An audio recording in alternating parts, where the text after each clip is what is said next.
Nous sommes en guerre. J'invite tous les Français qui veulent rester libres à m'écouter et à me suivre. Vive la France, libre, dans l'honneur et dans l'indépendance.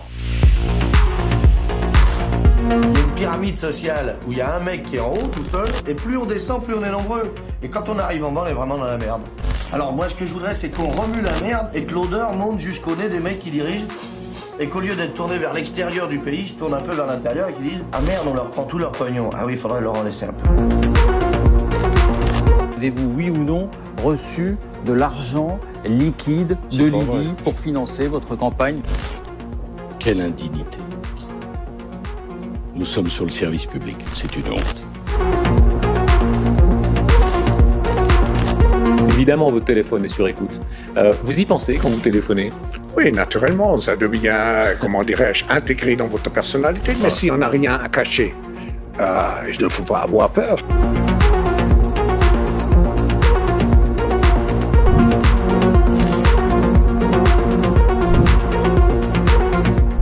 Bonjour, l'autre voix.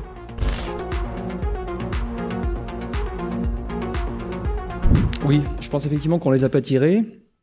C'est une grande erreur. Je vois ça beaucoup autour de moi. J'imagine que vous aussi, hein, les gens qui disent bon, on est passé à autre chose. Voilà. Que ce soit parce qu'il y a un autre sujet qui le remplace dans l'actualité, là, comme la guerre en Ukraine ou après la crise énergétique, etc. Je pense que c'est une erreur profonde parce qu'il s'est passé des choses très importantes, des choses graves. Et il faut absolument qu'on fasse un bilan critique de ce qui s'est passé, ne serait-ce que pour ne pas refaire les mêmes erreurs que ce qu'on a fait. Voilà. Donc, ce serait. Alors, je vois bien pourquoi il y a un certain nombre de gens qui veulent pas le faire, qui peuvent pas, parce que tellement d'erreurs que ce bilan forcément va mettre sur la table des choses qui sont pas jolies à regarder. Et il y a des gens qui ont fait des erreurs profondes, il y a des gens qui ont fait qui ont du point de vue moral, éthique, ont fait des choses qui sont quand même qui sont difficiles à assumer. Donc, et puis il y a l'orgueil, il y a beaucoup de gens qui sont incapables de reconnaître qu'ils se sont trompés, donc ils vont aller voilà. Et puis il y a évidemment un gouvernement jusqu'au boutiste qui lui veut sauver la face, veut éviter toute forme de procès. Moi, je pense en réalité que ce qui s'est passé, c'est le plus grand scandale sanitaire de toute notre histoire en réalité, et que donc, oui, forcément, si on va au bout des choses, si un certain nombre d'actions judiciaires vont au bout des choses, ça risque de faire un peu mal à certaines personnes, ça c'est sûr. Mais je veux dire, moi je ne m'intéresse pas aux personnes et je veux de mal à aucune personne, mais il faut absolument qu'on tire les leçons de ça, il faut absolument que la justice passe dessus, il faut qu'on tire les leçons. C'est ce qu'on a toujours fait par le passé quand même. Regardez, je ne sais pas, l'affaire du Mediator par exemple, qui a quand même été quelque chose dont la chronique judiciaire s'est étalée sur une quinzaine d'années. Ça a quand même, l'air de rien, permis des avancées parce qu'on a essayé de tirer un bilan. Il y a comme une loi entière. Alors précisément, ça ne marche pas, on n'y arrive pas. La loi sur la transparence santé, par exemple, là, ça ne marche pas bien, la loi n'est pas appliquée, etc. Mais la voie est celle-là, il n'y en a pas d'autre, en fait. Il n'y en a pas d'autre. Donc faire comme si ne s'était rien passé, si tout va bien, dormez, Madame la Marquise, enfin, c'est une catastrophe absolue. C'est une catastrophe absolue. Il faut absolument, à mon sens, mettre sur la table le fonctionnement de l'Organisation mondiale de la santé et la dépendance financière et à travers ça idéologique qu'elle a de plus en plus avec la fondation Bill Gates. Voilà, faut dire les choses qui jouent le même rôle que jouait autrefois la fondation Rockefeller. Et on ne comprend pas le développement du capitalisme américain si on ne tient pas compte de ce philanthrocapitalisme. Alors, on ne connaît pas ça en France et dans la plupart des pays européens. Mais voilà, aux États-Unis, ça fonctionne beaucoup comme ça. Ça joue un rôle clé. Ensuite, à un moment donné, il va bien falloir quand même mettre sur la table aussi comment se fait-il qu'au fond, on a voulu remettre le sort de l'humanité dans les mains d'entreprises qui sont des délinquants récidivistes. Pfizer, comme Merck, etc., sont les entreprises les plus condamnées de toute l'histoire de la justice américaine. Puis c'est pas pas des roupies de Sansonnet, c'est des sommes monstrueuses pour des gens qui systématiquement pratiquent la fraude, la dissimulation, le trafic d'influence, la corruption, enfin... Et il y a un moment donné, quand même, il faut qu'on mette ça sur la table. Comment peut-on aussi benoîtement, aussi naïvement, s'en remettre comme ça, ce produit, ce miracle, ce coup de bluff technologique, hein, aurait dit Jacques Ellul, à des gens qui ont de telles pratiques. Bon. Et puis, il y en aurait beaucoup, mais enfin, au moins une troisième chose qui vous intéressera directement, c'est quand même, moi, c'est la première fois de ma vie que j'ai assisté à la mise en place d'un tel système de contrôle, de clôture du débat public et de contrôle de la pensée, au fond. Hein. Avec toutes les techniques de propagande, de censure, d'ostracisation, etc. j'avais jamais vu ça de ma vie, et ce sont des choses qui s'apparentent à ce qu'on voit d'habitude dans les régimes autoritaires, dans les dictatures. Et c'est ce que je développe à la fin de l'introduction de mon prochain livre, c'est-à-dire, c'est ce que j'appelle dans mon prochain livre, là, qui va paraître en mars, ce que j'appelle le talon d'Achille de la démocratie. C'est-à-dire que dans les démocraties représentatives actuelles, qui sont évidemment imparfaites, en gros, quand tout va bien, eh bien, tant bien que mal, on respecte l'appareil normatif, les lois, l'esprit des lois, qui fait fonctionner tant bien que mal la démocratie. Je dis bien tant bien que mal, on y reviendra. Problème particulier, notamment en France, parce que le régime de la Ve République, c'est quand même un régime qui prédispose à la tendance autoritaire, à la présidentialisation, etc. C'est le cas aussi au niveau local. J'insiste beaucoup, une question qui n'est jamais posée en France, le régime municipal, c'est aussi un genre d'hyper-présidentialisme qui est néfaste pour la démocratie. Mais bref, en période ordinaire, on va dire, bon, voilà, on respecte tant bien que mal que ça. Et puis, dès que survient une crise, eh bien, on est capable de suspendre, en fait, la démocratie. Voilà. Alors c'est quelque chose qu'on a vu par petites étapes. Je veux dire, nous, on a vécu là en période Covid des états d'urgence sanitaire. Mais avant ça, et moi c'était mon métier principal, donc je connais bien ça, les états d'urgence sécuritaires. Émeutes de 2005, attentats terroristes, etc. Bon.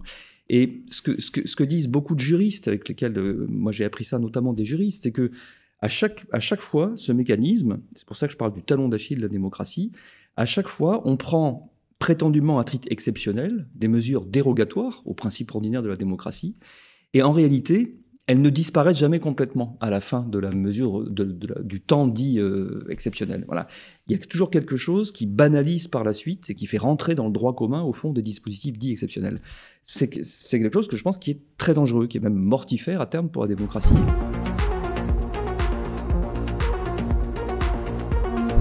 Alors d'abord, je pense qu'en France, on n'a particulièrement pas de culture de l'évaluation. Ça, c'est quand même. J'avais soulevé cette question dans un de mes précédents travaux sur la vidéosurveillance. J'avais montré ça. C'est quand même très frappant. On fait des audits internes, on se rassure, etc. Mais l'indépendant, l'évaluation indépendante, etc. Bon, alors qu'on en a tous les outils dans la science sociale. Le drame, il est là. C'est qu'en réalité, de plus en plus, les administrations, sous commande politique, se servent des cabinets à la fois pour faire vaguement un peu d'évaluation, surtout pour faire de la com, du prévisionnel et du machin. Mais c'est absolument dramatique. Ça n'a rien à voir avec l'évaluation. Rien à voir avec l'évaluation, qui suppose, l'indépendance totale de l'évaluateur, la mise en œuvre d'un certain nombre de méthodes propres aux sciences sociales que ne maîtrisent pas du tout les cabinets de conseil en question. Donc on voit bien que non, on fait de la com précisément et pas de l'évaluation. Je l'avais montré sur la vidéosurveillance, c'était quand même incroyable qu'il n'y ait finalement jamais personne qui est allé vérifier la promesse. La vidéosurveillance révolutionne la lutte contre la délinquance, officiellement. Juste vérifier ce truc-là, voilà. Ce qui suppose beaucoup de travail, beaucoup d'enquêtes, etc. Voilà. Donc, on n'a pas du tout de culture de l'évaluation. Et puis, deux, comme on le disait au tout début de cet entretien, on est allé tellement loin dans les renoncements, les aveuglements, les hypocrisies, etc., pendant la crise du Covid, que waouh, ça fait mal, en fait, si on veut vraiment faire une évaluation indépendante qui met tout tranquillement à plat. Voilà, vous avez fait ça, vous avez dit ça, vous aviez à ce moment-là telle information, il s'est passé telle chose. Bon, voilà. Mais on n'a pas regardé le confinement. Merveilleux objet, en fait, pour les sciences sociales. Évaluation de l'impact des confinements.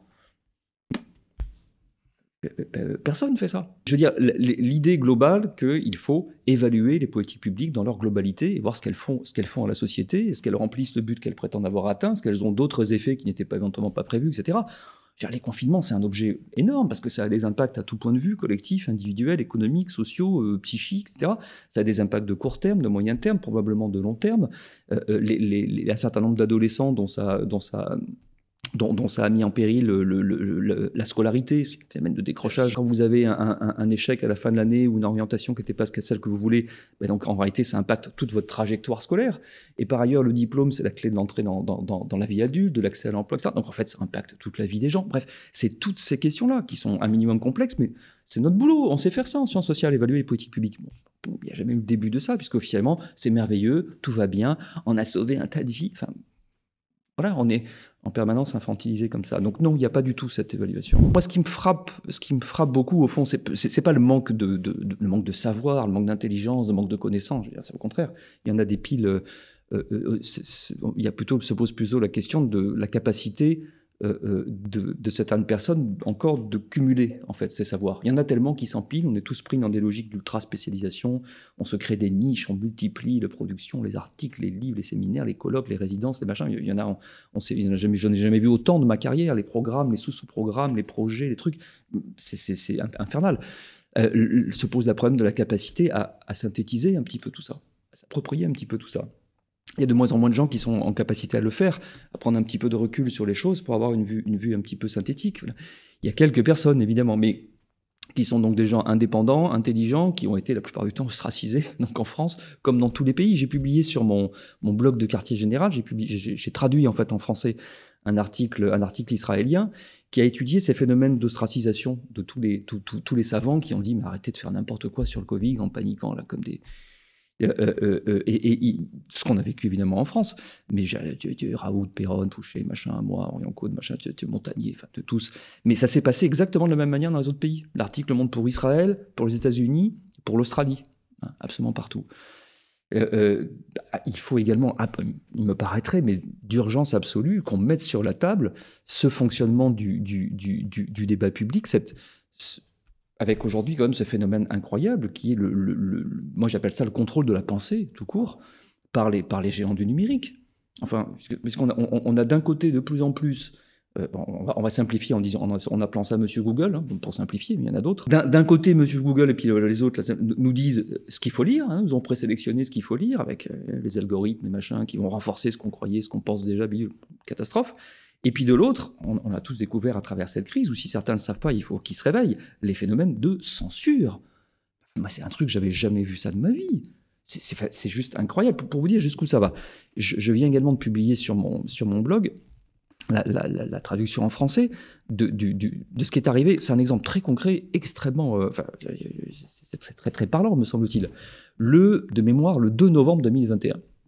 Une des plus vieilles et prestigieuses revues britanniques de médecine, qui s'appelle British Medical Journal, publie, ce jour-là, le 2 novembre 2021, sa page Facebook est censurée par Facebook.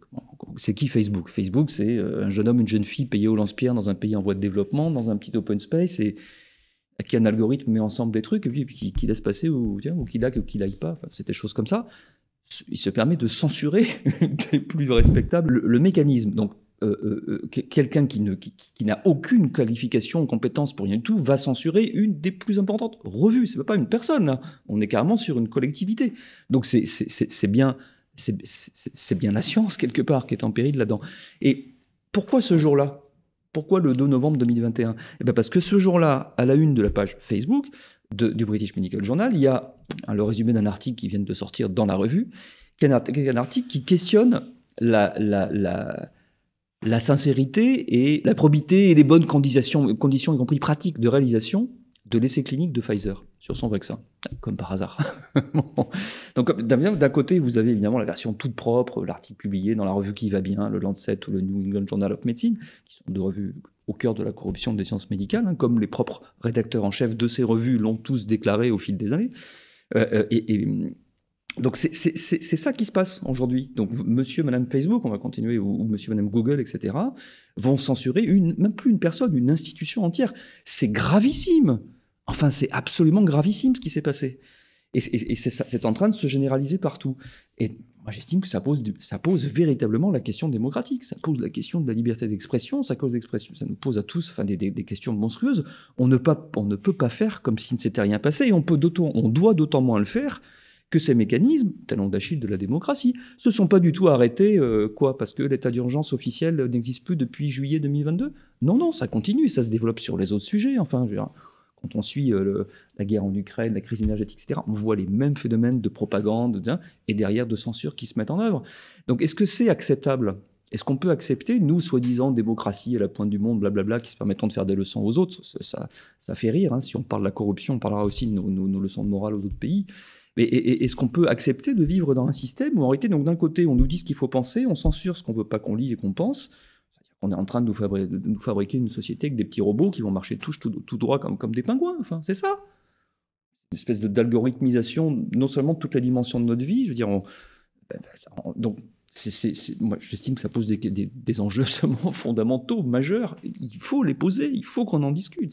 C'est terrible parce qu'en plus, on va si on le met pas en question, on va s'y habituer petit à petit. Je veux dire, hier soir, je fais une interview sur un autre média alternatif, et à un moment donné, donc on discute, machin, à un moment donné, on arrive sur la question des vaccins. Bon, j'explique très tranquillement le boulot que j'ai fait, quel boulot scientifique de base. Je veux dire, moi, chose qu'on fait, on va orienter la bibliothèque, et enfin, moi en tout cas, je travaille, je lis tout ce que je peux, absolument tout ce que je peux lire.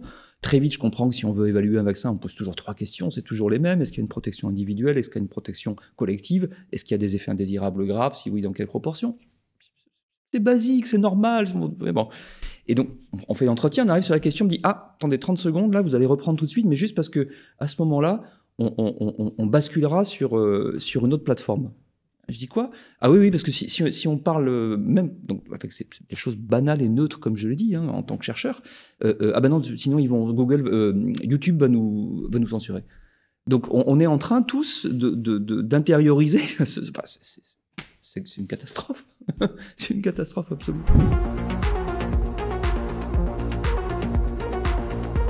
Ça pose la question du journalisme, je pense, en réalité, parce que qu'un pouvoir, on va rappeler là aussi des choses quand même basiques, mais il faut les rappeler dans le monde d'aujourd'hui. Il y a l'impression que les gens ont côté oui, quoi. Oui, découvrent que ah bon, un homme politique peut mentir. Tiens, bienvenue dans la vraie vie, quoi. Enfin bon. Donc si on sort un petit peu de ce truc-là, il est normal, Machiavel, je veux dire, le but du politique, c'est de conquérir le pouvoir, puis une fois qu'il a conquis, c'est d'y rester, par tous les moyens, point. La Ve République est un régime qui disproportionne la séparation des pouvoirs. Enfin, c'est quand même la base, on le sait depuis le début, il faut relire Maurice Duverger. Enfin, c'est le b.a.-ba. La justice a été paralysée, on l'a bien vu pendant la crise Covid, mais elle est globalement paralysée aussi par la façon dont le politique la laisse fonctionner dans un état de misère. Si on rentre dans le détail, c'est certain que la justice administrative, ça c'est un problème en France. Je veux dire, le Conseil d'État, son problème il est simple, c'est la consanguinité avec le personnel politique. C'est une forme de lien d'intérêt, évidemment. Enfin, je veux dire, si le lundi matin vous êtes maître des requêtes au Conseil d'État, puis que vendredi soir vous êtes membre du cabinet du ministre du machin, enfin, donc vous allez aider à faire une loi dont votre premier boulot c'était de contrôler la légalité de cette loi. Donc voilà, on ne peut pas, évidemment, les mêmes personnes ne peuvent pas en permanence changer de position, passer du contrôleur au contrôlé. C'est évidemment un nid à conflit d'intérêts. De la même manière que ça pose des problèmes plus généraux, qui pour moi est un des problèmes absolument cruciaux qu'on rencontre aujourd'hui, c'est le positionnement de l'État par rapport à l'économie. Donc c'est le rapport entre public et privé, au fond. Quand j'étais jeune, j'ai connu encore une période où il y avait au fond un État gendarme qui allait quand même policer ce monde sans foi ni loi qu'est l'économie capitaliste, qui est un monde sans foi ni loi, sans éthique, bon, ça, ce qui n'est pas une découverte non plus, c'est un grand classique. Donc c'est pour ça qu'il y avait un État gendarme pour rappeler un minimum le bien commun, la démocratie, les services publics, la protection, tout ça. Bon.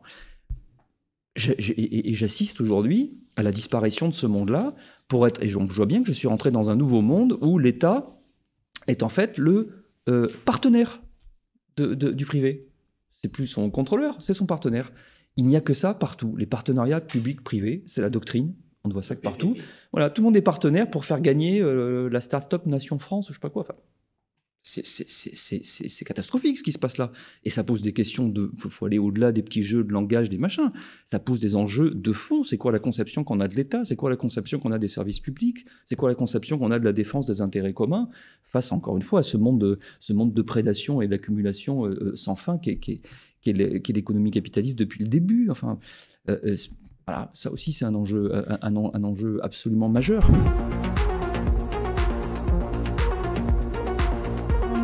C'est une des grandes, si on avait des illusions, j'avoue que j'en avais encore un petit peu, c'est une des grandes désillusions qu'on peut avoir à l'issue de cette crise Covid, que ce que deviennent les médias. Bon, comme je consomme très peu, sans doute, c'est pas sans doute, ça se prépare depuis très longtemps, et voilà, les crises ne font que révéler un certain nombre de choses qu'on voyait déjà, et éventuellement les accélérer.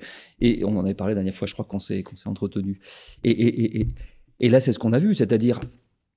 Bon, je vais faire ça peut-être de manière un peu brutale, mais je m'en excuse. Et puis dans les publications, il y a toutes les nuances qu'il faut. Mais fondamentalement, on a fêté l'an dernier le 50e anniversaire, il y a 2 ans, 50e anniversaire de la déclaration de Munich, qui est un texte de référence pour poser les bases précisément de l'éthique et de la déontologie du métier de journaliste, dont tout nous tourne fondamentalement autour de la notion centrale qui est l'indépendance par rapport aux puissances de l'argent et du pouvoir politique. C'est la base du truc, c'est ce qu'il y avait dans la tête des rédacteurs de cette charte, etc. Bon, je veux dire, ce qu'on vit aujourd'hui, c'est l'inverse absolu. C'est-à-dire comment le journalisme est devenu, par moments, le service de com de puissance de l'argent ou de puissance politique.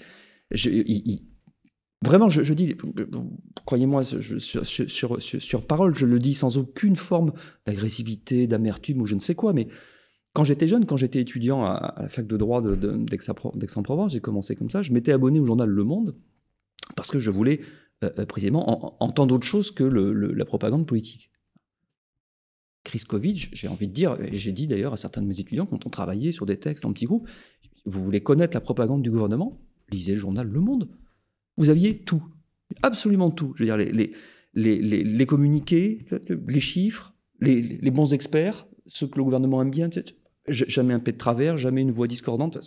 Waouh. Ce qui était censé être la référence, le journal un peu critique, machin, tout ça. C'est waouh. C'est absolument terrible, hein, ce qui s'est passé, absolument terrible. Donc, le b.a.-ba, je veux dire, organiser un débat contradictoire, par exemple, enfin, je veux dire, c'est quand même le b.a.-ba. Les médias, avant, le faisaient même jusqu'à la caricature. Je me souviens de ces émissions où c'est exprès, on invite des gens exprès aux idées opposées, même en espérant qu'ils vont un peu se friter, machin, et puis ça fera du buzz, blablabla. Bah, ça devrait être courant, au moins organisé. Bah non. Moi, j'ai vécu... mon petit niveau, hein, j'ai vécu la censure bien sûr dans un tas de médias. La censure même hypocrite. Je me souviens d'un jour de... je ne sais plus si c'est un journaliste de l'Express ou de Libération qui vient « Ah, alors on ne vous entend plus !» Oui, forcément. si on vous invite plus, si on vous censure quand vous proposez une tribune, personne, bah oui, on ne vous entend plus. Ouais.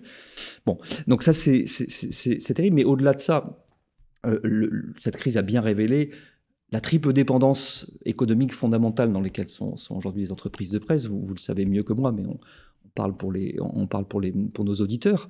Il y a trois choses, au fond. Il y en a une qui est assez connue, c'est la façon dont un certain nombre de milliardaires achètent les titres après les autres et concentrent tout ça. Il n'y a qu'à voir les très beaux schémas que le monde diplomatique ou Acrimed publie régulièrement. On voit très bien se mettre en place ce système. Ok, c'est un premier truc, il est relativement connu, même si personne ne discute précisément les conséquences que ça a ensuite, au-delà de la question de la une du journal, ou plus l'influence rédactionnelle que ça a. Fondamentalement, j'aimerais bien lire plus de choses là-dessus. La deuxième question qui est très peu connue, c'est comment, tout particulièrement en France, le pouvoir politique subventionne en fait la presse privée et en fait tient à bout de bras un certain nombre de journaux. Je veux dire, et là aussi c'est public. Tout le monde va sur le site internet du ministère de la Culture, on tape aide à la presse dans le moteur de recherche et puis on sort, on télécharge les fichiers. Enfin, voilà. Et quand on cumule sur les années qu'on fait les additions, on voit les millions d'euros qui sont donnés.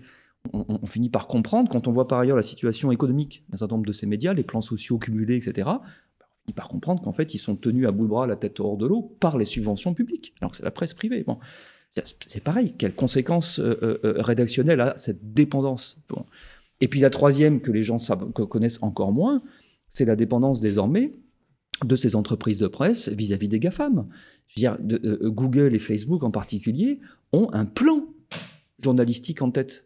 C'est pas juste des agrégateurs de contenu qui font tourner des machins en se nourrissant de la publicité et des recettes publicitaires. Non. Ils ont un plan derrière. La prochaine étape, je veux dire, c'est qu'ils vont créer leurs propres médias ou recruter des journalistes. C'est ça qui est en train de se passer. Je pense, pour ma part, que les journalistes, on parle de la France parce qu'on est en France, mais les journalistes classiques, en fait, sont en train de se tirer une balle dans le pied. C'est-à-dire que ils ont vu, comme tout le monde, évidemment, l'arrivée du numérique et des GAFAM. Ils ont créé des partenariats avec eux parce que ça leur apporte de l'argent, etc. Mais ils ne voient pas comment ils sont en train de se faire manger par ça. Parce que finalement, si tout le monde finit simplement par agréger des news, faire de la paraphrase sur des dépêches AFP, il n'y a pas besoin de médias traditionnels. N'importe quel agrégateur, machin, vidule peut le faire. Et avec la puissance qu'ils ont, ils le feront mieux, plus vite et machin. C'est pour ça que je dis, les journalistes sont en train de se tirer une balle dans le pied. Si je peux me permettre un conseil que je leur adresserais, ce serait de se questionner vraiment sur leurs fondamentaux. Je veux dire, qui fait encore de l'enquête, de l'investigation, du terrain? C'est quoi ce journalisme où on peut passer sa journée entière sans jamais lever les fesses de sa chaise, juste sur un ordinateur avec un téléphone portable, à parler d'endroits où on n'a jamais mis les pieds, de personnes qu'on n'a jamais rencontrées, de sujets sur lesquels on a aucune réelle compétence profonde. C'est pas possible. À ce petit jeu-là, Google et Facebook finiront par le faire mieux que vous, et vous allez être rayé de la carte. C'est ça que je pense qu'il va se passer. Bon. Donc je trouve ça extrêmement inquiétant, et ça va jusque dans dans des médias qui prétendaient en plus faire défendre la liberté. Je pense à Mediapart, bien sûr, hein, chez qui j'étais longtemps. Qui prétendaient défendre la liberté d'expression, faire alliance avec les lanceurs d'alerte, faire alliance avec les intellectuels critiques, etc. Même là. Donc, je suis pas très optimiste, hein, mais je pense que ça va très loin. Et je pense qu'encore une fois, si les gens sont pas capables de faire le bilan de ce qui s'est passé, et que ça se continue tranquillement, ils vont se réveiller un matin et ça va faire mal. Hein, parce qu'il n'y aura plus de journalisme. Il y aura Google et Facebook qui s'en seront chargés. Ah mais moi j'en suis convaincu, c'est comme sur d'autres sujets d'ailleurs, c'est toujours la même manière. Hein. Quand je parlais des questions de police par exemple, quand on parle de questions de sécurité publique, j'ai longtemps expliqué qu'en France on a un problème, on a un blocage sur la police de proximité. Blocage idéologique, toute une histoire, je ne vais pas raconter ici, mais il y a parfois des gens qui me disent argument, oui mais vous voyez maintenant, ok il y a 30 ans on pouvait peut-être encore la faire, mais aujourd'hui c'est devenu tellement dur, blablabla, que... C'est pas vrai du tout. Du jour au lendemain, si on veut, on peut refaire ce qu'on appelle la police communautaire dans d'autres pays, et qui n'a rien à voir avec la caricature idéologique des gentils policiers qui font à Miami. Non, pas du tout. C'est toute autre chose. C'est toute une stratégie, une organisation, etc., pour recueillir du renseignement, ce qui est la base de tous les métiers de police. Bon, bref, on peut le faire demain matin, bien sûr, de la même manière qu'on peut revenir demain matin à un vrai journalisme, enfin. Le pire, c'est que dans les rares cas où ça a été fait, on voit bien comment tout de suite ça change tout. Je prends quelques exemples concrets. Qui s'est réellement posé la question de l'origine du virus? Vous vous souvenez tous, au début, quand on disait quand même ça ressemble fort aussi à un accident de laboratoire, peut-être, plutôt que l'histoire de la chauve-souris qui a fait caca sur un pangolin à je sais pas combien de milliers de kilomètres du truc. Mais dès qu'on disait ça, complotiste, sérieux, la notion d'accident industriel, c'est du complotiste. Tout ça est ridicule, hein, ridicule à pleurer. Donc ça, c'est la première chose. Je veux dire, revenir, voilà, investir. C'est une question simple. Quelle est l'origine de ce virus? Voilà. Bon, il y a un journaliste indépendant qui fait des piges ici ou là, donc qui n'est salarié dans qui a sorti un petit livre là-dessus, les origines du SARS-CoV-2 ou l'origine du mal ou je sais pas quoi. Bref, voilà, pour les regarder, de même qu'il y a l'OMS a commandité une mission, mais qui est phagocytée à l'intérieur. Il y a un personnage corrompu jusqu'à la moelle, comme Monsieur Fauci, là c'est Monsieur Darzac, etc., qui bloque tout ça. Voilà, bon, donc il y a un gars qui est allé voir, il est pigiste, il est nulle part, machin. Incroyable, il n'y a personne d'autre qui a fait ça. Il y a des gens qui se présentent comme journalistes scientifiques, spécialistes de la santé dans tous les grands journaux, machin, depuis des années. Qu'est-ce qu'ils ont fait à part faire la com des trucs gouvernementaux? Enfin, c'est hallucinant. Donc, c'est facile. De même que localement, je veux dire, la presse quotidienne régionale ne devrait faire que ça, du terrain. Et quand elle le fait, ça change tout. Regardez, je cite, ça c'était dans le tome 2, l'article sur le journalisme, je cite le cas de Nice Matin. Voilà qu'on attendrait Nice Matin. Vous avez une journaliste spécialisée sur les questions de santé qui a donc créé son petit réseau local, qui tourne tous les jours, qui fait sa tournée des popotes, qui va interroger les directeurs d'hôpitaux, les machins, les trucs, bon, voilà. Et puis, c'est comme ça qu'elle apprend qu'il y a un des hôpitaux qui fait une petite enquête en interne sur un sujet crucial. Comment est-ce qu'on compte les morts Covid, hein? Parce qu'il y a des gens qui sont morts du Covid, puis il y a des gens qui sont morts avec le Covid, mais d'autres choses en réalité. On a compté Covid pour faire gonfler les chiffres et nous dire on va tous mourir, ce qui est une bêtise sans nom. Du coup, elle est directement au contact de ça. Elle fait et elle constate aussi au passage que quand elle fait le total de ce qu'elle recueille dans les hôpitaux du département, ça ne correspond pas au chiffre qui est annoncé pour le département par l'agence régionale de santé, la préfecture de la santé. C'est la seule qui a besoin. Le lendemain même, dépêche d'urgence envoyée par le ministre en disant aux ARS attention, il faut faire. Donc ça a un impact tout de suite. Elle a juste fait ça. Elle a dit tiens, c'est bizarre, quand je fais le total en partant du bas, on n'arrive pas au chiffre que me donne celui qui descend d'en haut. Pourquoi? Et c'est tout. Point. Voilà. Ils auraient fait ça, mais ça change tout. Donc c'est quand même pas compliqué de faire ces petites choses-là. C'est des choses extrêmement simples. S'il y aurait eu quelques petits pools de journalisme, ça aurait tout changé. C'est-à-dire que ça aurait obligé tout de suite le gouvernement à arrêter sa propagande, parce qu'on a vécu une incroyable période de propagande. Ça lui aurait tout de suite mis des limites. Stop, non, on peut pas dire ça. Vous dites ça à Paris, mais c'est pas ce qu'il y a sur le terrain. Vous prétendez que c'est une chauve-souris qui a fait caca sur un pangolin. Bon, voilà. Donc c'est facile, oui, on peut le refaire demain matin. Mais il faut vraiment vraiment le vouloir.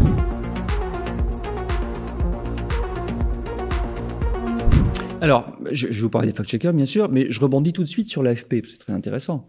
C'est extrêmement important, évidemment, parce que dans ce monde qu'on vient de décrire, où il n'y a plus d'enquête, il n'y a plus d'investigation, les gens sont rivés sur les fesses sur un truc, ne bougent pas du bureau, etc. Ils sont évidemment dans un tel monde, ça devient la caricature de ce qu'est aujourd'hui le journaliste, c'est-à-dire, en fait, c'est ça qu'il faut bien comprendre, les journalistes ne produisent pas d'informations. Ils commentent quelque chose qui est produit par d'autres. Ça, c'est la base. Et le verre dans la pomme, il est là. Il est là. À partir du moment où vous devenez simplement un commentateur de ce qu'ont fait d'autres gens, c'est terminé quelque part. Hein, voilà. Donc, si on ne comprend pas ça, à mon avis, on s'en sortira jamais. Et donc, qui produit ? Fondamentalement, ce sont les agences de presse. Donc, pour le monde francophone, fondamentalement, c'est l'AFP. Et la plupart des articles qu'on lit à droite, à gauche, machin, sont plus ou moins de la paraphrase de l'AFP. Alors, on rajoute un bout d'interview de machin, une capture d'écran d'un tweet de je sais pas quoi, bidule. Tout le monde fait ça, ça permet d'aller vite. Bon. Mais donc, la bonne question, c'est du coup, en amont, c'est quoi l'AFP ? C'est qui l'AFP ? Comment l'AFP travaille, etc. Bon. Mais la dérive est là aussi. Je veux dire, vous venez de parler du PDG de l'AFP. Il illustre parfaitement cette situation que moi je décrivais tout à l'heure. C'est-à-dire, peu importe la personne, je la connais pas, j'ai rien contre elle, hein, c'est toujours pareil, pas de souci. Mais voilà quelqu'un qui à la fois est un ancien énarque, un haut fonctionnaire, qui a été membre de cabinet ministériel, qui a dirigé des entreprises de communication marchande, et par ailleurs qui maintenant prétend diriger quelque chose qui est à la base, qui a une fonction cruciale sur le journalisme. Donc l'entremêlement du politique, du journalisme et de la communication marchande et du numérique et des machins. Ça illustre bien ce monde. Alors, pour glisser maintenant sur la question du fact-checking, donc l'AFP, on a vu, a développé elle-même son gros service là, de fact-checking. Voilà. Mais ça veut dire quoi, AFP fact-check ? Ça veut dire en fait que d'où vient l'information ? Fondamentalement, c'est de la communication organisationnelle qui est reprise, discutée, travaillée ou machin. Bon, les organisations économiques ou les organisations politiques, puisque par ailleurs, pour des raisons économiques, etc., même l'immense, le très grand réseau de correspondants locaux, etc., ce monde-là est en train actuellement de s'écrouler. Je pense qu'il faut vraiment y réfléchir. Ok, je vois bien les enjeux économiques. On ne peut pas se permettre d'avoir 1000, 2000, 3000 salariés, correspondants, machin, bidule. Bon, ok, admettons. Mais il y a d'autres façons, enfin, quand même, de faire remonter des choses du terrain pour sortir de ce problème auquel on est aujourd'hui, qui est encore une fois les gens enfermés dans un bureau, qui reçoivent de la communication organisationnelle, au fond, et qui, selon les périodes, sont capables d'un peu de distance, de chercher un peu de contradiction bidule, ou carrément pas. Bon, voilà. L'AFP elle-même est complètement prise dans ce système-là. Bon. Et à partir du moment où, sous prétexte de crise, on vous dit, de toute façon, c'est comme ça et pas autrement, et c'est ça qu'il faut dire, et voilà quel est le message qu'il faut faire entendre, parce que c'est ça. Les journalistes se sont même... mais c'est classique, je veux dire, un vieux sociologue américain qui s'appelait Howard Baker avait déjà expliqué ça à travers les entrepreneurs de morale. Jacques Ellul, sur la propagande en démocratie, a montré ça, c'est-à-dire, au fond, comment dans certaines crises, les journalistes se laissent prendre, ce qui est une faute professionnelle à mon sens majeure, se laissent prendre dans l'idée qu'ils ont un rôle, au fond, pour éduquer le peuple. C'est ça le truc. Bon. Donc du coup, c'est légitime de s'allier après avec l'État, avec les forces, machin, dans un grand but qui est d'éduquer le peuple, machin. Mais en fait, c'est absolument dramatique. Le jour où ils font ça, ils deviennent simplement l'instrument de la propagande du puissant du moment. Voilà, c'est pas pareil. Il faut pas mélanger les genres. Vous n'êtes pas là pour dire aux gens ce qu'il faut faire. Sinon, vous devenez encore une fois l'instrument de la propagande. C'est ce qui se passe. Faites comme ça, machin, marchez en rang, répétez les messages, tout. Waouh! Et ça va très très loin. Alors, j'entends bien que certains l'ont fait à leur corps défendant, ont été contraints par la pression. J'imagine que dans toutes les salles de rédaction, il y a eu quand même des gens qui n'en pensaient pas moins, ou qui à un moment donné ont levé la main en disant, écoutez, quand même, on pourrait au moins quand même... Bon. Et qui ont dû se faire fermer leur claquet, comme nous tous, comme nous tous par les autres. Mais moi, je trouve ça absolument terrible si on perd cette indépendance. C'est la clé. À partir du moment où il faut que l'autre reste à distance, sinon, que ce soit le politique, que ce soit la communication des entreprises, etc., ça doit être des choses qui sont de nature différente et avec laquelle vous devez avoir par principe une distance absolue. Sinon, c'est terminé. Voilà. Et il ne doit pas y avoir d'exception, sinon c'est le talon d'Achille, on entend parler tout à l'heure, sous prétexte qu'il y a telle urgence ou telle crise. Les principes dont on sait qu'ils sont ceux sans lesquels il n'y a pas d'exercice en fait d'un métier, on va les suspendre sous prétexte d'une crise. Et la crise ensuite va se mettre à durer. L'état d'urgence, il peut durer 3 ans et on n'en fait pas de bilan. C'est la mort de toutes ces choses-là. Voilà. Et moi, ce qui me désole le plus, c'est de ne voir aucun lieu où ces questions sont posées, tout simplement. Ne serait-ce que ça, poser, discuter. Il y en a déjà très peu en interne, dans le monde scientifique, il y en a vraiment très peu. J'en vois pas non plus dans les autres univers, j'en vois pas dans... Donc ça veut dire qu'il y a quelque chose qui meurt sans même qu'on s'en rende compte ou qu'on en parle. Wow.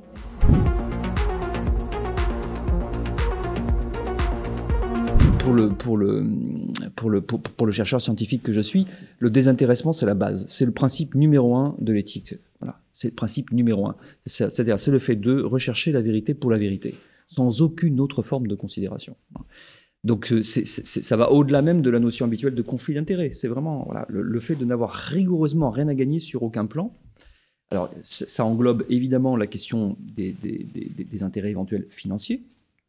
Et pour le coup, moi, ça a été en partie une découverte. J'avais quand même déjà lu des choses. Il y avait un petit chapitre même de mon ancien manuel Sociologie de la délinquance qui portait sur le corporate crime, la délinquance dans les entreprises, l'agroalimentaire, les pétroliers, les cigarettiers, etc. et les industries pharmaceutiques. Bon, donc c'est pas nouveau. Mais le creuser, je le creuse beaucoup dans un des chapitres de mon prochain livre, qui sera aussi la préface, c'est l'occasion de l'annoncer. Il y a 2 livres de gens qui ont fait partie là, de cette équipe là, qui s'est rassemblée et qui a fait notamment ce travail, et qui font eux-mêmes leur propre... Donc, et dont j'ai fait la préface. Il y a le livre de Pierre Chaillot, le statisticien de l'INSEE, très bien, qui sort là ces jours-ci. Et il y a aussi le livre de Jean-Paul Bourdineau, qui est professeur de biochimie et de toxicologie à l'Université de Bordeaux, avec qui nous avons été censurés par Mediapart. Journaliste qui, 1 an avant, s'occupait même pas de santé, machin, censure un professeur d'université dont c'est la spécialité depuis 30 ans à l'université. Aussi, c'est bon. Si, c'est possible. En France, en 2022 ou 2021, c'était possible. Donc, évidemment, ça exclut le lien financier. Je dis évidemment pour moi, mais dans les sciences biomédicales, c'est une catastrophe. On en vient à chercher les personnes qui n'ont absolument aucun lien d'intérêt avec l'industrie. Et les gens qu'on voit passer toute la journée à la télévision ou à la radio, et qui sont les prétendus experts venant dire la science sur le Covid et le machin de bidule, sont presque systématiquement, pas systématiquement, mais sont pour la plupart d'entre eux, des gens qui sont perclus de conflits d'intérêts avec l'industrie pharmaceutique. À la fin de mon tome 1, il y a un petit tableau qui donne, tout ça est public, puisque précisément à la suite des précédents scandales, le Mediator, la loi de transparence de 2009, on a voulu lutter contre cette corruption qu'on avait déjà bien compris. C'est à minima, des déclarex qui fait les contrats qui eux-mêmes précisent des rémunérations, il y en a où la rémunération n'est pas précise. Par ailleurs, c'est le bon vouloir de la déclaration. Et enfin, évidemment, ça exclut par principe tout ce qui est les avantages en nature, etc. Et il y en a beaucoup. J'ai interviewé une personne qui travaille dans l'industrie pharmaceutique, je ne sais pas si j'arriverai à sortir ce petit truc bientôt, mais pour vraiment montrer très concrètement c'est quoi les pratiques de corruption par les choses concrètes. Même les voyages, la bouffe, le sexe dans certains cas, c'est impressionnant. Bon. Donc le conflit d'intérêts au sens de lien d'argent, c'est une chose. Mais ce n'est pas les seuls. Après ça, il y a tout l'aspect des enjeux de carrière. Beaucoup de gens qui vont dire quelque chose ou s'abstenir de dire quelque chose qu'ils penseraient par des intérêts de carrière. Ce sont d'autres types de conflits d'intérêts extraordinaires. Il y a tous les enjeux de carrière et au-delà les enjeux symboliques, les enjeux, tous les phénomènes, ce que j'appelle les phénomènes de cour. La quantité de ces médecins qu'on voit passer tout Nantes, autant font partie de la cour du pouvoir politique. Par ailleurs, ils vont être remerciés. Ils auront une médaille, ils auront une légion d'honneur, ils auront un prix de l'INSERM, ou alors ils auront un poste dans une agence sanitaire, ils seront dans une commission spéciale, la haute autorité de santé, le conseil de santé publique, etc. Voilà. Et bien sûr, ce sont ces personnes-là qui vont être des personnes clés ensuite, des key opinion leaders que les industries vont cibler pour leur corruption, donc en créant des liens avec eux, en leur proposant systématiquement des trucs, etc. Il y a ça, puis il y a même les conflits d'intérêts au sens familial, amical, etc. Voilà. Donc l'idéal scientifique, son premier principe, c'est se débarrasser de tout ça. Je ne sais pas, je ne sais rien, je n'ai aucun conflit, je cherche la vérité pour la vérité, je vais mettre en œuvre des méthodes, je vais travailler. Voilà. C'est la base. J'ai beaucoup de mal à comprendre que cette chose fondamentale soit si peu comprise, J'ai du mal à comprendre pourquoi la loi n'est même pas appliquée. Vous savez que la loi de 2009, tout médecin qui arrive sur un plateau de télé, par exemple, devrait commencer par déclarer de lui-même ses conflits d'intérêts. Et ils ne font jamais. Et on ne voit jamais non plus le ou la journaliste qui l'interroge lui poser. Ça devrait être la première question. C'est le problème de beaucoup de lois qui luttent contre la corruption. C'est qu'effectivement, derrière, il n'y a pas beaucoup de choses vraiment dissuasives. Dans l'idéal, c'est même le petit bandeau sous l'image télé, monsieur Duchemol, directeur de l'hôpital Tartampion, et par ailleurs, qui au cours des 5 dernières années a déclaré 400 000 € de reçus des industries. Voilà, ça devrait être systématique. Quand on fait ça, on a quelques surprises. Le tableau de mon livre 1, bon, voilà. Voilà, l'éthique, ça commence comme ça, fondamentalement. Ça commence comme ça. Alors, le comble, c'est quand certains sont venus, moi, me chercher là-dessus. C'est quand même hallucinant, sous cette espèce de prétexte bidon là, qu'a repris même le PDG de mon institution, malheureusement, le CNRS, de sortir de son domaine de recherche. Quelle plaisanterie. Voilà, donc le b.a.-ba de l'éthique, le principe numéro 1 fondamental, c'est le désintéressement. C'est la base, voilà. Un principe numéro 2 qui doit être rappelé tout le temps, etc., c'est qu'il ne peut pas y avoir de science s'il n'y a pas de liberté d'expression, de débat contradictoire entre pairs, où on peut tout dire, tout discuter, où il n'y a de vérité que provisoire, temporaire, etc., où les choses peuvent être réfutées. Enfin, c'est le b.a.-ba, là aussi, c'est le b.a.-ba. On ne peut pas, on ne devrait pas, sous prétexte d'urgence, de crise ou je ne sais pas quoi, remettre en cause ce qui sont les piliers, les fondements. On parlait tout à l'heure des piliers de la démocratie. Là, on parle c'est une autre façon d'ailleurs de l'étendre, des piliers aussi de la démocratie. On parle de ce que c'est que l'activité scientifique, etc. Il y a des choses qui sont les fondements, les conditions sine qua non de l'existence de la chose en question. Cette chose-là devrait être protégée, devrait être sanctuarisée, au fond. Voilà. Sinon, le risque est très grand que ces choses-là finissent par crever. Voilà.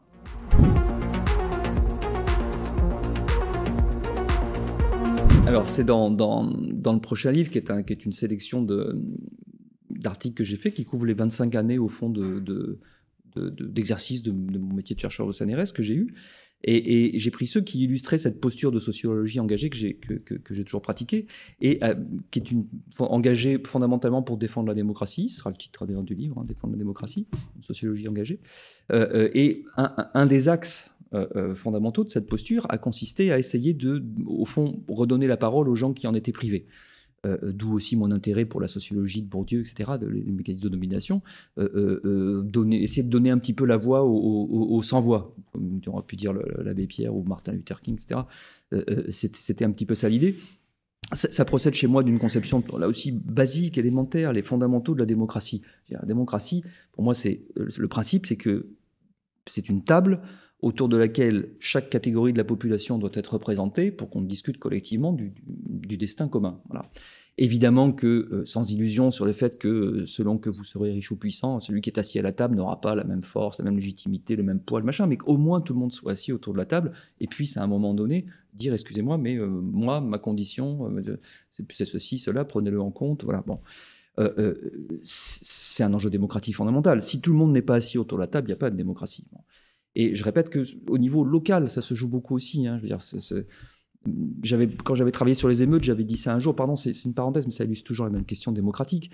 Quand vous avez une ville où la majorité de la population appartient en fait à des quartiers pauvres, et que vous mettez en parallèle la composition du conseil municipal, vous n'avez que des gens qui habitent les quartiers privilégiés de la même ville en question. Voilà.